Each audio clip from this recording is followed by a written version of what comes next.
Fala, meus amigos, tudo bem? Então, nessa aula eu vou falar um pouco com vocês sobre a gente entender pelo menos o básico de cinesiologia e biomecânica. Então, entendendo o básico dessas duas áreas, a gente pode fazer com que o nosso aluno ele tenha menos chance, por exemplo, de se machucar durante o treinamento e também durante as atividades do dia dele. Então, eu vou dar um exemplo para vocês. Imagina que a gente tivesse uma situação que o seu aluno tivesse que, por exemplo, levantar um objeto que pesasse 15 quilos. E esse aluno ele não foi orientado como levantar esses 15 quilos. Então, o seu aluno ele vai chegar perto da barra, por exemplo, dessa caixa, né? Então, ele vai estar aqui e ele vai fazer o seguinte: ele vai flexionar o corpo para pegar esse objeto. Então, aqui a gente já entende, por exemplo, que tem uma distância, né, entre aqui a região, por exemplo, do quadril e a região lombar dessa carga aqui. Quando a gente entende essa situação, a gente aqui entende que vai ter um grande braço de momento.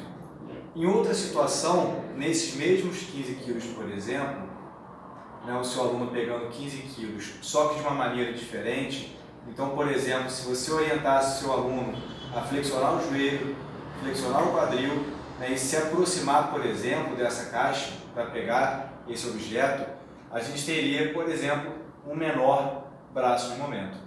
Então, quando a gente faz o cálculo, por exemplo, das forças atuando nessa situação, na situação 1 e na situação 2, a gente tem aqui, por exemplo, uma redução dessas forças aplicadas. Ou seja, a gente tem uma menor força, por exemplo, na região lombar e uma menor força também na região do quadril.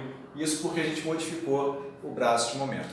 Então, a gente entendendo sobre esses fatores, a gente pode realizar ajustes durante o treinamento e também ajustes durante a atividade diária do seu aluno para reduzir as chances de lesão. Então, nessa situação 1, se o seu aluno apresenta algum quadro já de histórico de dor lombar, pode ser que nessa situação aqui ele tenha alguma compressão discal, por exemplo, ou algum estresse, alguma estrutura mole, como por exemplo ligamento, e tenha uma crise de dor lombar. E se você tivesse orientado ele, por exemplo, a flexionar o quadril, flexionar o joelho e se aproximar desse objeto, você reduziria essas forças e ele poderia não ter esse quadro de dor.